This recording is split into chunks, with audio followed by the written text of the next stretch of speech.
Ayun, magapandaw na kami ng baklad. Pandawin namin yung baklad na inariyan namin kahapon. Ayun, malalim pa. Kaya naglalakad-lakad lang muna kami. Yung kasama ko yung pamangkin ko. Si Papa naman yun. Yun, naglalakad.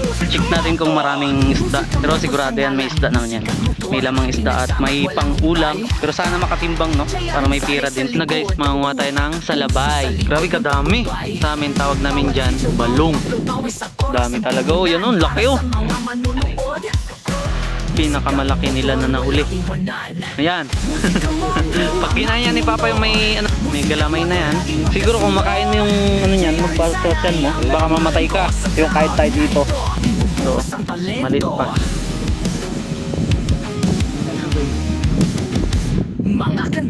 Malot lang pag dito sa dagat. Yun na guys, yung huli namin. Uy, may alimango. No, may malalaki guys. Yun, no? Pwede na. Di makatimbang, okay na yan. Nice view. Ganda. Uwi na ang mga pogi. May flashlight yan. Makahanda.